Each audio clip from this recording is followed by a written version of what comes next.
Hello, my name is Aris G. So today I'll attempt to condensate 5 classes into 10 minutes. I don't know if it's possible or not.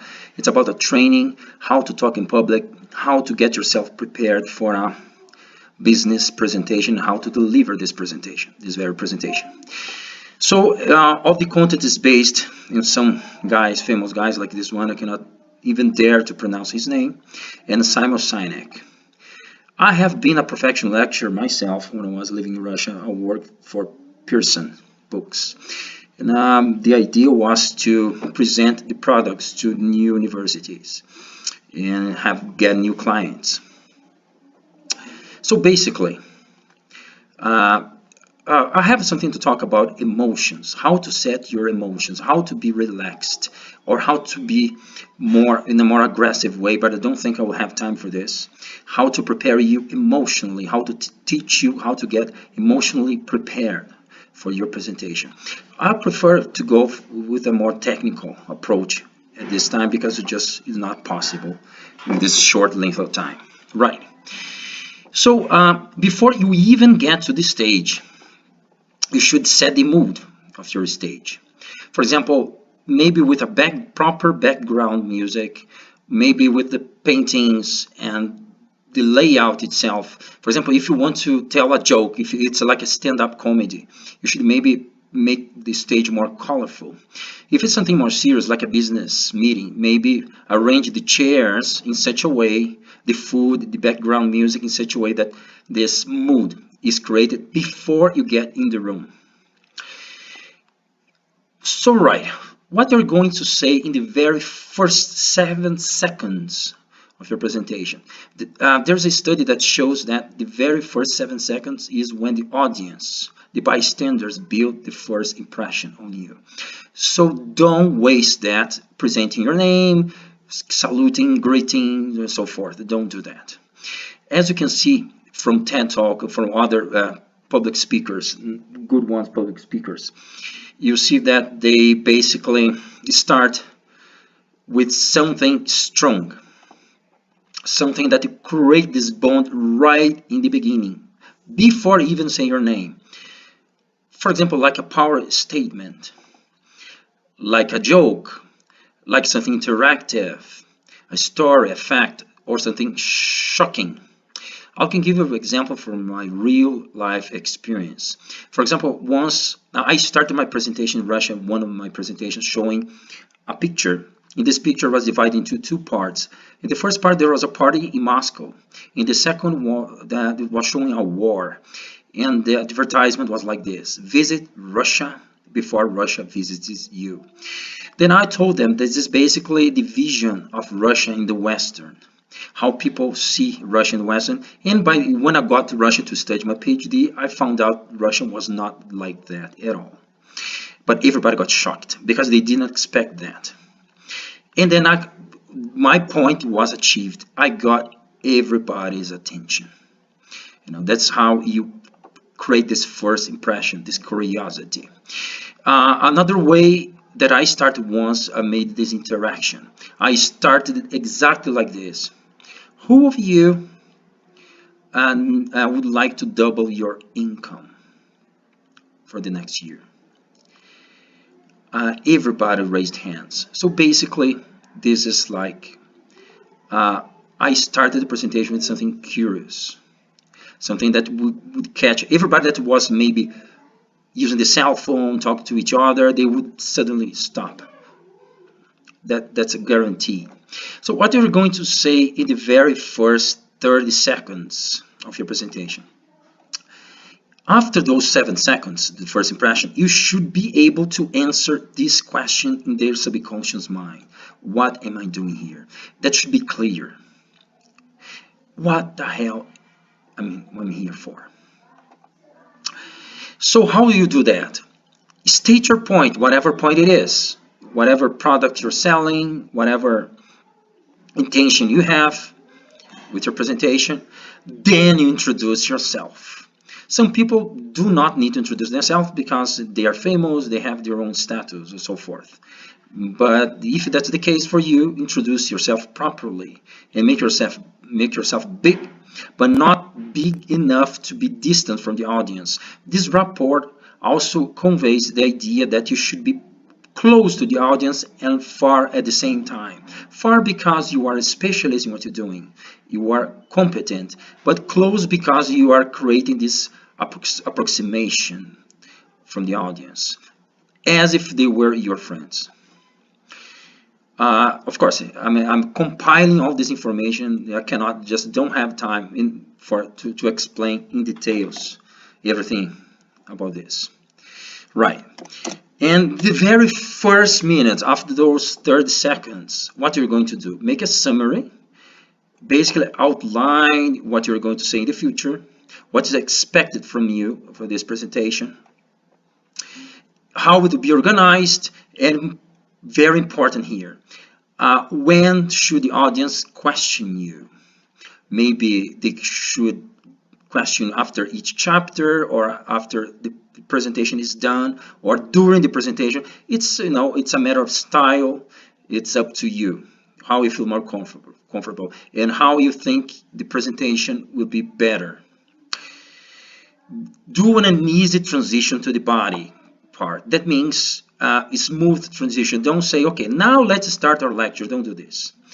Just smoothly go right to the point, which is in the body part. In the body part, basically, there are 5 different techniques how you're going to conduct your body part. Why this is so important? Because there's a study that shows that for every 8 minutes, the adults lose attention. They will start thinking about something else. They'll start using their cell phones. They'll start talking to each other, sleeping or whatever, dreaming. So that means before achieving 8 minutes, our recommendation is every 4 minutes, you should change the technique of your presentation. If you're speaking louder, try speaking less loud. If you're if you are speaking fast, try speaking slowly. If you are making jokes, be more serious and so forth. Just change the technique you are employing. Right. Some techniques here. There are 5 different techniques how to conduct the entire body, the entire point of your presentation. I'll be just mentioning some of them because there's no time for more. Technique number 1 is this: tease, tease, tease, and deliver the punchline, the secret. Well, let's suppose your presentation is about how to get rich. So you keep teasing them all the time, but never deliver the information until the very end, the very climax is achieved. For example, look at how this guy got rich. He bought his Ferrari. But I'll tell his secret later. Then you'll go again, explain some more, then say, hey, look how I bought my private jet. But I'll tell you later my secret, and so forth. You keep teasing. The idea is to continuously catch the audience attention. Technique number 2.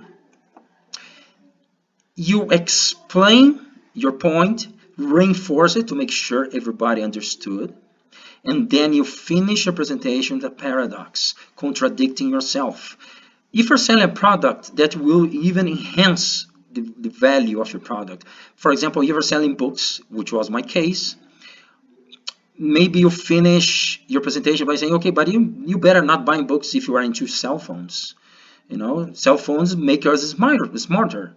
Then probably everybody would laugh because that's not really the case. So that would enhance, would boost the quality of your product. That would give some emphasis. Reincorporation we're not going to discuss here. Alliteration is about repeating on and on ad nauseam certain information in order to make sure they are following and they are maybe cramming that information in their brains. For example, if the idea of your presentation, let's say the stupid example, the idea of the presentation is how to catch girls. So all the time you are referring to this all the time, like, okay, this is how this guy Peter caught some girls. Then you continue your presentation. This is how I got some girls. Blah, blah, blah. That's how you can get some girls. Blah, blah, blah. Then you keep repeating this idea, basically to prove your point. Okay. And this one also we are not going to see now. Conclusion. There's a study that shows that the adults, as an average, just remember the beginning and the end of the presentation. They forget what is in the body part. Therefore, it's necessary to make a summary. Review all your points in few words, briefly, and create a fixation methods, basically to make them remember for good.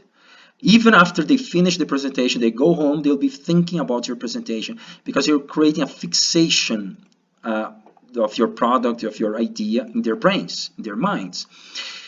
Again, the techniques of fixation is similar to the technique of those first 7 seconds. Basically, go for a powerful statement, something interactive, a story, tell a personal story. People love that. Or make fun of somebody else's story. Maybe tell about your brother's story, a fact, shock, or so forth. Basically, the idea is make sure this is really fixing. This is how you sell your product. Remember, you are always selling something, even when it's not related to money. Maybe you're selling yourself, you're selling your idea, you're selling your thesis. Some general points. Appeal to human emotions. Of course, you are human, the audience are human, the people, the bystanders are human. Okay? The idea is always to be neutral in your thoughts. Don't be like too polarized. I don't like this, I don't like that. Unless, of course, you're telling a joke or something that is really clear it's a joke. Okay? Train endlessly. That means train a lot, which I didn't do my training for this one, my homework, my homework. Hold for the laughter. That means this is some tricks here. Never laugh at yourself. Never laugh at yourself. So if you tell a joke, if you tell something funny, do not laugh. Because if just in case they don't respond the way you want, at least you'll not be ending up laughing at yourself is sounding like stupid. Another point here, prank the prankster. So if somebody is disturbing your lecture, making a joke or referring to this guy or this person every now and then is interesting to, pretty much alert this guy that he's being disturbing. And there's a study that shows this collective mind. So if somebody is laughing, everybody starts laughing. If somebody starts applauding, everybody will applaud. So there's this trend that everybody does this. So you should seize on it. But there's no time to explain how to do that. Let me see if it's okay. But I believe we're not gonna record. If I go to another. Yes, there's a problem with this recording device here, the recording software. So if I get out of here, maybe I should play the audio for you to understand. So let's talk about emotions if there's time for this. You should either have two emotions for your presentation, either be relaxed or aggressive, but not aggressive in a pejorative way, not aggressive like blunt or without etiquette. Aggressive means like full of emotions. Let me see some real examples here. First, let's check from Chris Rock. Chris Rock has this aggressive style. He speaks, let me find here, looking for this. He speaks a more aggressive style and he delivers strong emotions in his presentations. Let me find it. That's one of the emotions you should employ if that's better for you, of course. It's my life now. Just at another point in my life. Now people tell you life is short. No, it's not. Life is long. Especially if you make the wrong decisions. And in the long term. See, he puts lots of emotions in his presentations. So this normally you need around 40 minutes before your presentation to start like brainstorming, practicing, and get in the mood for this kind of emotion. To deliver the proper emotional presentation, to deliver the proper emotion in your presentation. And the second emotion is about being relaxed. Perhaps this is the most difficult for many. I always make this joke that I don't know if you know, have ever noted that your English is better when you drink, when you're drunk, alcohol, when you drink alcohol. Basically, the reason behind that is that you are relaxed. That's the reason. So, of course, I'm not implying that you should drink alcohol before a presentation. I'm just implying that you should be relaxed. How you do that? How I teach my students? I teach them to think they are real native English speakers, and also how and to pretend they are talking to their friends. They are not talking to real bystanders. They are talking to real friends. So instead of have a glass of water, have to imagine have a glass of beer. You are in a bar talking to your friends. So every time you drink your water in your presentation, because at least I do drink a lot of water in my presentations, you should pretend that's a beer. You are in a bar, you are relaxed, and again, it's necessary for you to set your mind around 20 to 40 minutes before your real actual presentation to get to this state. It's pretty much like a meditation exercise. You have to put this in your brain, and get to this point. I will show you an example of a relaxed stand-up comedy guy here, just to compare to Chris Rock, the opposite. As I was with saying. your time chasing a dream, and if it's a big enough one, it'll take you most of your life to achieve, so by the time you get to it and are staring into the abyss of the meaninglessness of your achievement, you'll be almost dead, so it won't matter. I never really had one of these dreams, and so I advocate. So basically, that is the idea of 4 classes plus some training that was required, how to speak in public. I would teach in details more of these if you had more time. Thanks, have a good one.